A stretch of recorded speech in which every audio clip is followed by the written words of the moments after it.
और बड़ी खबर आपको बता दें देहरादून से, जहां पर प्रदेश में भारी बारिश का ऑरेंज अलर्ट जारी कर दिया गया। 48 घंटे के लिए ये ऑरेंज अलर्ट जारी किया गया। देहरादून, पौड़ी, हरिद्वार में भारी बारिश का अनुमान है। नैनीताल, चंपावत, उधम सिंह नगर में भारी बारिश का अलर्ट है। आपदा प्रबंधन प्राधिकरण ने सभी डीएम को अलर्ट रहने के निर्देश दे दिए हैं। ये बड़ी खबर आपको बता रहे हैं। आसमानी आफत का अलर्ट जारी कर दिया गया है। हालत पर प्रशासन की नजर है। आपदा से निपटने के लिए पूरी तैयारी मुकम्मल कर ली गई है। दून समेत कई जिलों में भारी बारिश का अलर्ट जारी कर दिया गया। तो आपदा से निपटने के लिए एसडीआरएफ भी तैयार है। आने वाले 24 से 48 घंटे उत्तराखंड पर कहीं न कहीं भारी गुजर सकते हैं, क्योंकि मौसम विभाग की तरफ से 24 से 48 घंटे का ऑरेंज अलर्ट जारी किया गया है और देहरादून सहित 6 जिलों में यह ऑरेंज अलर्ट जारी किया गया है, जिसमें साफ तौर पर मौसम विभाग की तरफ से कहा गया है कि राजधानी देहरादून सहित 6 जिले ऐसे हैं जहां पर भारी से भारी बारिश इन 24 से 48 घंटों में देखने को मिल सकती है। और इसके लिए प्रशासन को, शासन को, सभी को अलर्ट मोड पर रहने के निर्देश भी दिए गए हैं, जिसमें 6 जिले की यदि हम बात करें तो जिसमें राजधानी देहरादून, हरिद्वार, नैनीताल, चंपावत, पौड़ी इसमें शामिल हैं। और इन 6 जिलों के अंदर सभी को अलर्ट मोड पर रहने के निर्देश आपदा प्रबंधन की तरफ से भी दिए गए हैं। और आपदा प्रबंधन की तरफ से सभी जो जिलाधिकारी हैं सभी को निर्देश दिए गए हैं कि वो सभी अलर्ट मोड पर रहें और इसके साथ ही जो टीमें हैं उनको भी अलर्ट मोड पर रखें, क्योंकि जब भी ऐसा मौसम बनता है तो कहीं न कहीं भारी तबाही उत्तराखंड के अंदर देखने को मिलती है। और इससे निपटने के लिए कहीं न कहीं अभी से ही प्रशासन को अलर्ट मोड पर रखा गया है। और इसके साथ ही जो नदी किनारे बसे हुए लोग हैं उनको भी अलर्ट किया गया है और अपील की जा रही है। पुलिस प्रशासन मोहल्लों में जाकर कहीं न कहीं जो नदी किनारे बसे लोग हैं उनको भी अपील कर रही है कि वो समय रहते सुरक्षित स्थानों पर पहुंच जाएं ताकि कोई दुर्घटना न घटे। News state Dhanraj Garg, Dehradun. अगली खबर है बागेश्वर से, जहां पर कपकोट तहसील क्षेत्र में भारी बारिश हुई है और बारिश के बाद सरयू नदी उफान पर है। हिमालय गांव में बिजली, पानी, सड़क सेवाएं प्रभावित हो चुकी हैं। बागेश्वर से ये तस्वीर आपके सामने कपकोट तहसील क्षेत्र में, जहां पर भारी बारिश हुई है। बारिश के बाद सरयू नदी इस समय उफान पर दिखाई दे रही है। तस्वीर आप देख सकते हैं। अभी शुरुआती मानसून में ये हाल है। अंदाजा आप लगा सकते हैं जब मानसून चरम पर होगा तो क्या तस्वीर होगी। और हल्द्वानी के लाल कुआं में बारिश के बाद जल भराव। मूसलाधार बारिश से जलमग्न हुआ लाल कुआं। रेलवे स्टेशन से खड्डी मोहल्ले तक पानी ही पानी देखा गया।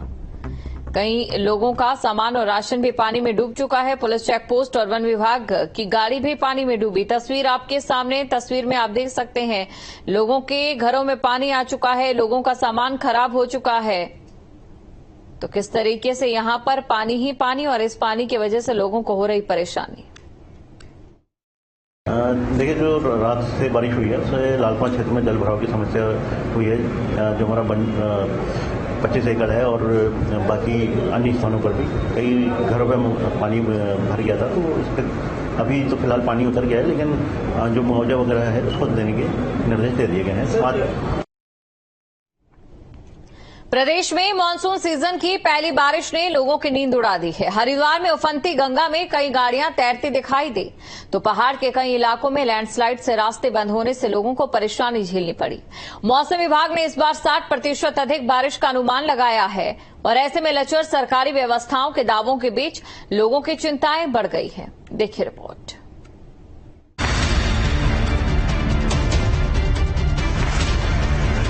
अभी तो मानसून का आगाज हुआ है और तब धर्म नगरी की ये हालात है। सोचिए, इसी तरह अगर मौसम अपनी तेवर दिखाता रहा तो मंजर कैसा होगा। मानसून की पहली बारिश हरिद्वार के लिए आफत लेकर आई। कहीं जलभराव तो कहीं उफनती गंगा में गाड़ियां तैरती दिखाई दी, जिसने लोगों के अंदर खौफ पैदा कर दिया। साथ ही बारिश को लेकर प्रशासन की तैयारियों की भी पोल खोलकर रख दी। जानकार मानते हैं कि हर साल इस तरह की स्थिति होती है, जिसमें लोगों को मानसून में खासी परेशानी उठानी पड़ती है। हर वर्ष मानसून से पहले जिला प्रशासन, नगर निगम अपनी तैयारियां करता है। उसी तरीके से इस बार भी बहुत दावे किए गए हैं, लेकिन वास्तविकता में शायद ऐसा लगता है कि जो नगर निगम की अपनी तैयारियां हैं वो काफ़ी लेट शुरू होती हैं। अभी तक जो हरिद्वार में कई बरसाती नाले हैं जिनमें क्या होता है कि केवल बरसात के ही समय पे जिनमें जल आता है, पानी आता है ऊपर से, और वो बहुत कुछ तबाही मचाता है। हरिद्वार सबसे ज्यादा जो प्रभावित होता है इन बरसाती नालों से ही होता है, लेकिन अभी तक भी जो कई बड़े बरसाती नाले हैं उनकी सफाई नहीं हुई है। कुछ दिन पहले ये डरावना मंजर सामने आया था। तब अचानक आए पानी ने नदी किनारे खड़ी गाड़ियों को पत्ते की तरह बहा दिया था। अब हरिद्वार के कई हिस्सों में ऐसी तस्वीरें सामने आ रही हैं, जहां जल भराव ने सिस्टम पर सवाल खड़े कर दिए हैं। लोगों का कहना है कि रानीपुर मोड़ पर कई करोड़ रुपए खर्च होने के बाद भी स्थिति वैसी की वैसी ही है। वास्तव में जब ये घटना घटती है और देखा जाता है कि जगह जगह पानी का भराव, जल भराव और गाड़ी भी बही है, उससे पहले प्रशासन अधिकारी जागते क्यों नहीं? ये तो जब काल निकल जाता है, जब पूरी बाढ़ हो जाती है, उसके बाद लकीर पीटते हैं कि मीटिंग हुई, हमारी आज हुई। ये नहीं होनी चाहिए। ये कम से कम बारिश के मौसम से पहले 6 महीने पहले इन्हें हर व्यवस्था को सुचारू रूप से कार्य करने चाहिए। शहर का हाट कहे जाने वाले चंद्राचार्य चौक पर भी बारिश के बाद जल भरा हो गया। इससे लोगों को खासी परेशानी का सामना करना पड़ा। बेल जाने वाला रास्ता पूरी तरह से बंद हो गया है। हरिद्वार चारधाम यात्रा का भी मुख्य पड़ाव है। यहाँ पर श्रद्धालुओं की भीड़ रहती है। कांवड़ यात्रा का सीजन फिर से सिर पर है और प्रदेश में भारी बरसात का अलर्ट जारी है। ऐसे में अगर बारिश से निपटने के इंतजाम नहीं किए गए तो स्थिति बद से बदतर हो जाएगी। उत्तराखंड के लिए मानसून सीजन हमेशा से चुनौती का सबब रहा है और इस सीजन में जो भी तस्वीरें सामने आती हैं वो लोगों को डराने का काम करती हैं।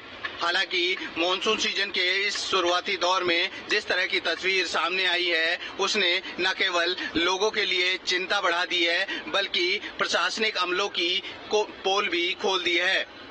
मौसम विभाग के दावों के अनुसार इस बार 60% अधिक बारिश होनी है और तो ऐसे में शुरुआत अगर ऐसी है तो फिर मानसून सीजन खत्म होने तक किस तरह की तस्वीरें आएंगी आप अंदाजा लगा सकते हैं।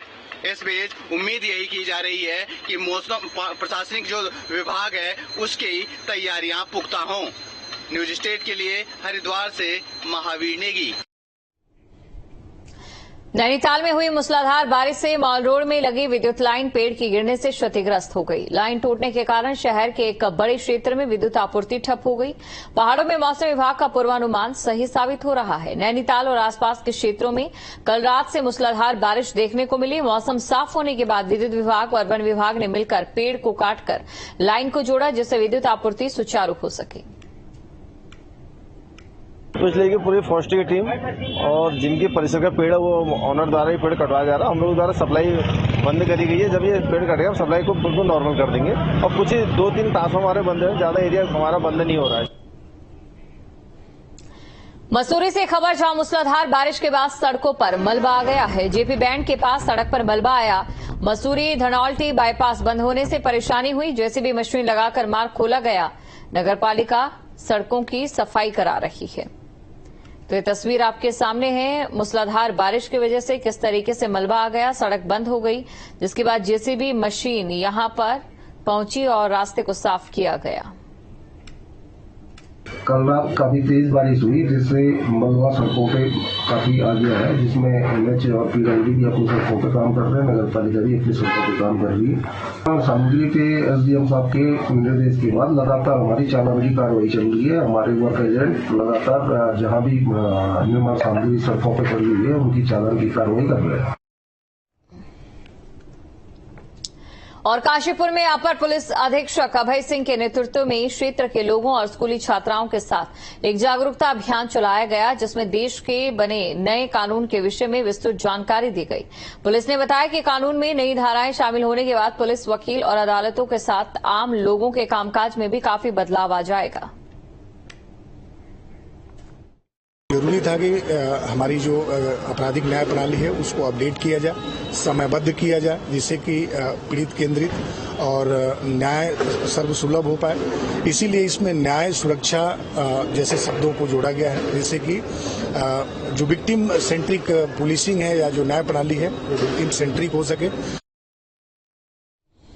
उत्तराखंड में आज से वन महोत्सव सप्ताह का आगाज हो गया। उत्तरकाशी वन प्रभाग के डूंडा रेंज के सौद गांव में देवदार बांज के पौधे रोपे गए। कार्यक्रम का शुभारंभ गंगा विचार मंच के प्रांत संयोजक लोकेंद्र सिंह बिष्ट ने किया और इस दौरान वन विभाग के कई अधिकारी कर्मचारी भी मौजूद रहे। लोकेंद्र सिंह बिष्ट ने कहा 30 जून 2024 को प्रधानमंत्री श्री नरेंद्र मोदी जी ने अपने मन की बात कार्यक्रम में देशवासियों से अपील की, हमें एक पेड़ मां के नाम अवश्य लगाना चाहिए। लोकेंद्र सिंह बिष्ट ने वन महोत्सव के शुभारंभ के अवसर पर बोलते हुए कहा कि वृक्षारोपण के साथ साथ वनों को आग से बचाना भी हमारी प्राथमिकता होनी चाहिए।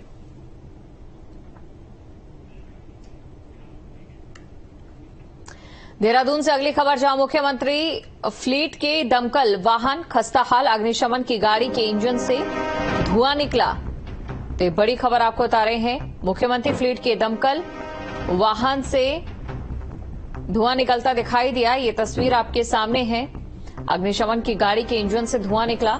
देहरादून में सचिवालय के बाहर ये गाड़ी खड़ी थी, सीएम की फ्लीट के लिए ये गाड़ी भेजी गई और इसमें ये लापरवाही देखने को मिली। तो सीएम की फ्लीट के लिए भेजी गई गाड़ी में लापरवाही का ये मामला सामने आया है, जहां पर गाड़ी में से धुआं निकलता दिखाई दिया।